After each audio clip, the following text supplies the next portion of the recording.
হলুদ গুটি, আচ্ছা খেলো দেখি।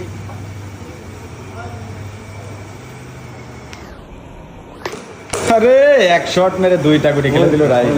এই তোমার কি বন্ধু রাহিল? আরে বাবা, ও সত্যি খেলা পারে। দারুণ শট। তুমি কি খেলা শিখতে চাও ওর মতন? তাহলে ওর খেলা ফলো করবো। Lovely shot Rahil.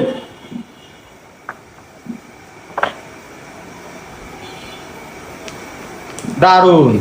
কাকা, এই যে তোমার ভয় লাগে না ওর সাথে খেলা করতে? আমি পারতে জিনিস পারতে চাও না? না ওর সাথে পারবা না তো। বড় বড় খেলোয়াড়রা এসে তো ওর সাথে হেরে যায়, দূর দূরান্ত থেকে আসে ওর খেলা দেখার জন্য।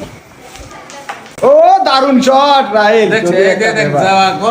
না না, যাওয়া কয় না, অবশ্যই তো খেলার জন্য তো সে মেরেছে নাকি। ও সাধারণ শট রাহিল, তোমার ফ্যান হয়ে গেলাম রাহিল আমি। হ্যালো এভরিওয়ান, রাইল কিন্তু ভাইরাল খেলোয়াড় পলাশের ছেলে। দেখুন কি দারুণ টেকনিক করে খেলা করেন। দারুণ।